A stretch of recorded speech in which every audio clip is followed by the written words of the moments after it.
We do not know why we are here. We do not know who built the silo. And why we are underground. We only know the world outside our sanctuary is death. If you boil the pact down to one rule, it's do not say you want to go outside.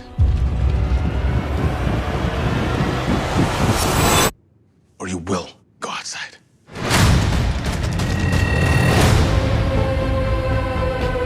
Don't you ever think about the world beyond the silo? What if what we see is not what's out there? Down in mechanical, there's always someone who has a theory about the silo. And I need to find out the truth.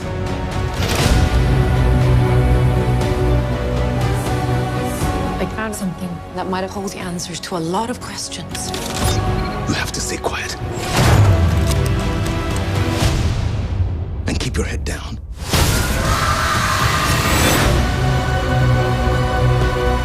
Are you willing to give everything you have for this?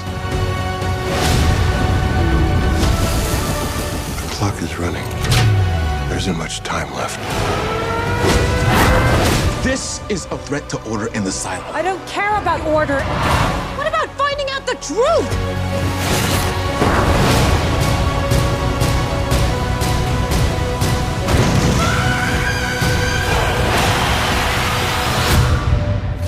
Some mysteries are best left unsolved.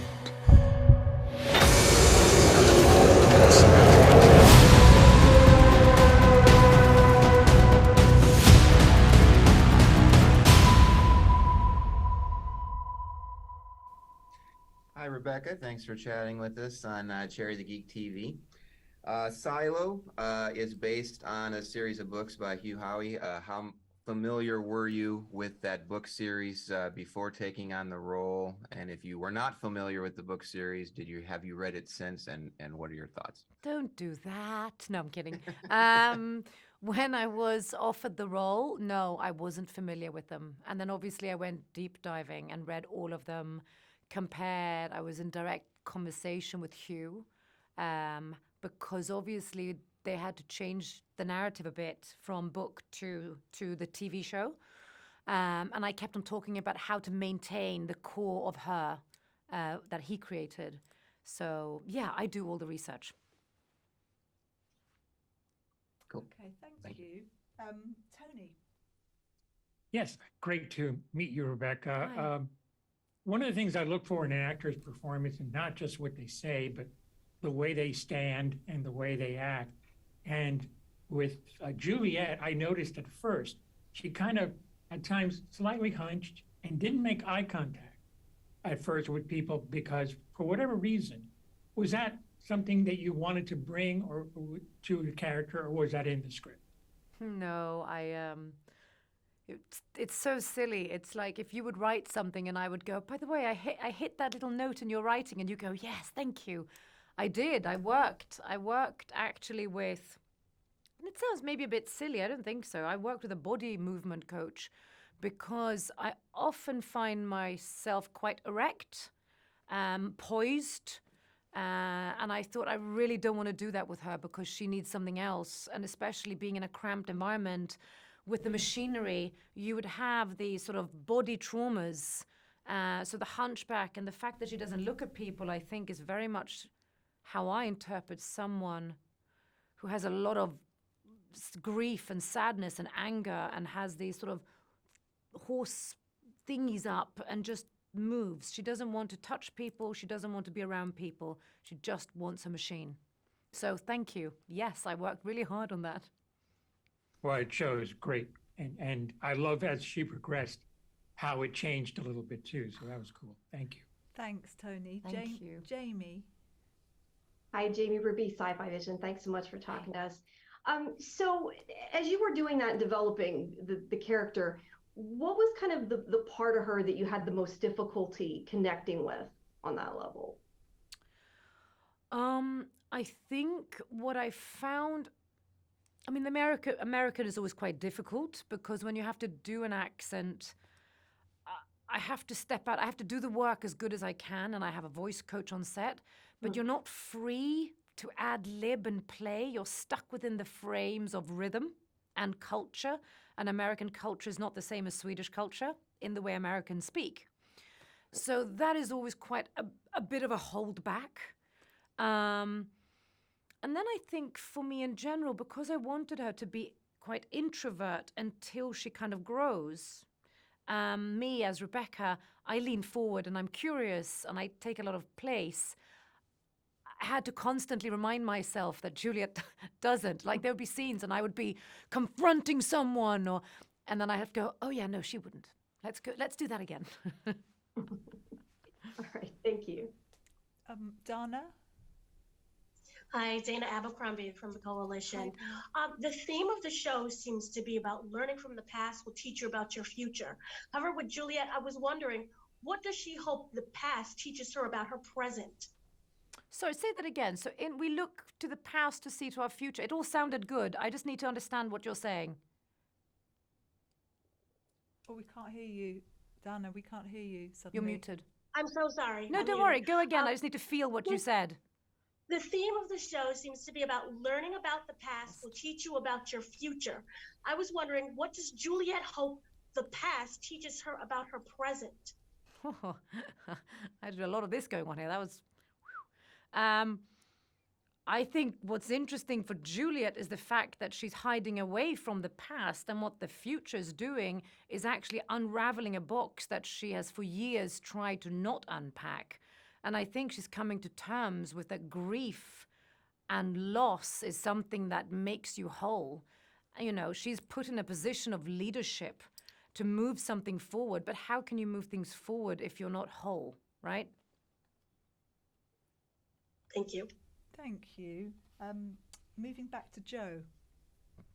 Rebecca, you're not only an actress in Silo, you're also one of the executive producers. I was wondering if you could talk about your role as executive producer and what that entailed. What were your contributions to Silo in that role?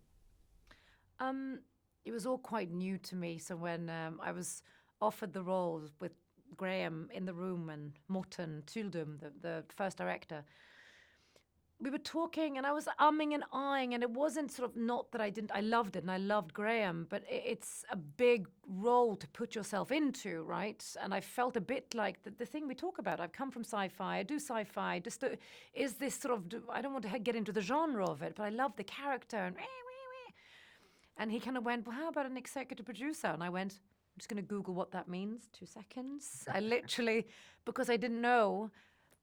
And when I realized it was the fact that I was allowed to be a part of the creative aspect of something. It doesn't mean that I'm writing. It's written. But he listened to my ideas. I felt heard. I was quiet. I would listen to him. I learned from a phenomenal showrunner how to set up a show.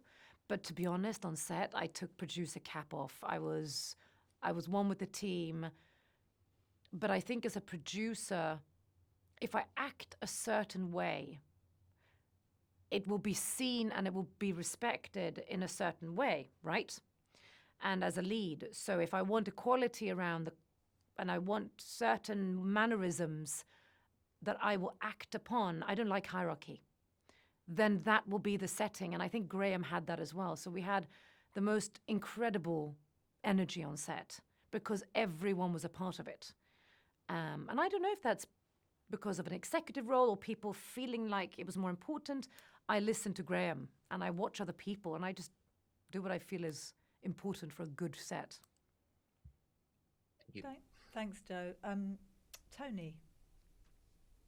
Well, I think one of the main themes of this is truth and what is truth.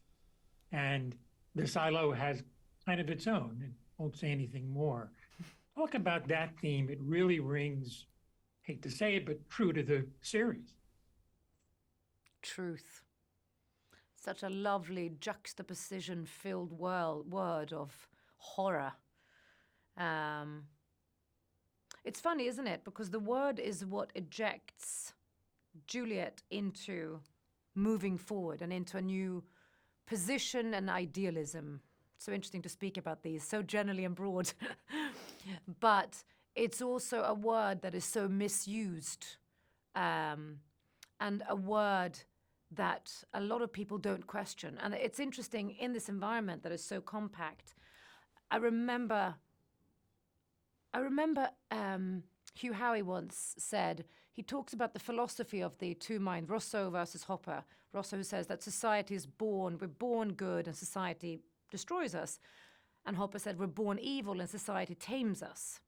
So he said he liked the idea in the books anyway to have those different idealisms, and IT basically being the idea that society tames you, control, truth, the pact. And then you have something like the mechanical, who is all about tactile, moving forward, fighting, having feelings and emotions. But one can't really work without the other. What is the truth? But what you first need to is ask the question, who is controlling us? What is controlling us? You know? So the truth is asked on so many different levels. And also, like, I come back to philosophically, but Juliette and all the characters, what is the truth for you? Chinaza Uche's character, Billings, hides behind the truth of something that he's hiding with something that we can't talk about. We all have our own truths and how much we need to disclose of it. Absolutely. Great answer. Thank you. Thanks, Tony. Thank you. Moving on to Jamie. So relics are something that is, very important in the show. So what I want to ask you is, if someone dug up your home or whatever, 1,000 years in the future, what would be something that they would find, a relic of you that would represent you, and why? Oh, I like that. I was going to say, this is so stupid. So I just stopped smoking, right? I probably shouldn't say that, but I am, because I'm the truth teller and I'm honest. No smoking, no nicotine, 53 days, and I'm going to applaud myself. Thank you. Congratulations. Thank you. But I always find substitutes because I'm that kind of a person. So I found these little toothpicks that have like caffeine in them. So I always find, and we find the toothpicks all over. And I've now become like this B12 caffeine toothpick person. Wherever I go, there's a trail of toothpicks behind me. I've become like this lumberjack. I was going to say crackhead, but not really. So I think at this time, you'll find a toothpick. All right. Thank you. Thank you. Donna. Hi, Dana Abercrombie of the Coalition again. Holston handpicks Juliette to kind of be his successor. The question is, what would you say that Holston sees in Juliette that Juliette doesn't see in herself?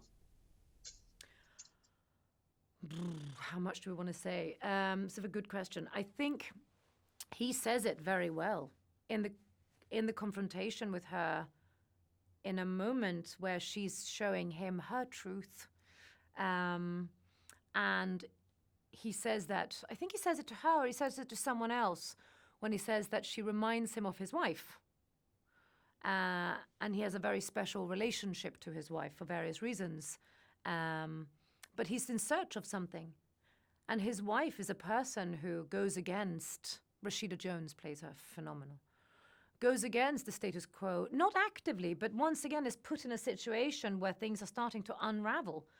And she goes against and she questions. And we live in a society underground where people are not doing this. People are not going against and starting the ripple effects. We've had the rebellions. There's been emotion. People were killed. We want to control the status quo. And here he is now with two women who both are standing on the barricades saying, enough. I think that's what draws him to it. Okay, thank you. We've got time for one last question from Joe.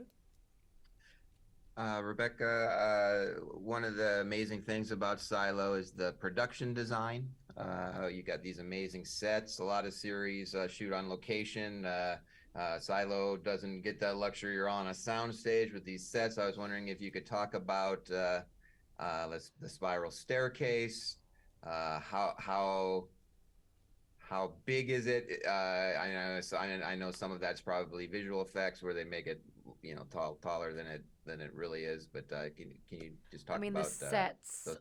the sets are, I mean, absolutely incredible. I've been on the most phenomenal sets. I've been lucky and fortunate enough. And yeah, like you said, I haven't done TV in a long time, but the film sets that I do are usually on location. And they're real, and it's the desert, or it's this, or it's Tom in a helicopter, you know, whatever it is. I walked onto this set, and it was mind-blowing how high the stairs were. It was mind-blowing, the detail and intricacy of each room, of each character that had small details of makes them who they are within an environment that never changes. The machinery, the fact that when we have to work with this huge machine, yes, of course, there's blue screen around us, but the size of it, the fact that we get to climb it, the fact that we need rope to get up it, is all real. It's all there. We have 3 different locations where we're filming because it's too big. And it makes it so uniquely incredible as an actor to walk onto set and to use the momentum of things around you, to look at it, to feel it. It becomes real. I mean, I'm so happy I'm not working with blue screen. I mean, we have bits, but I don't feel like that is the essence of the show. And Apple have always been, for us, supporting the fact that it needs to be real. Thank you.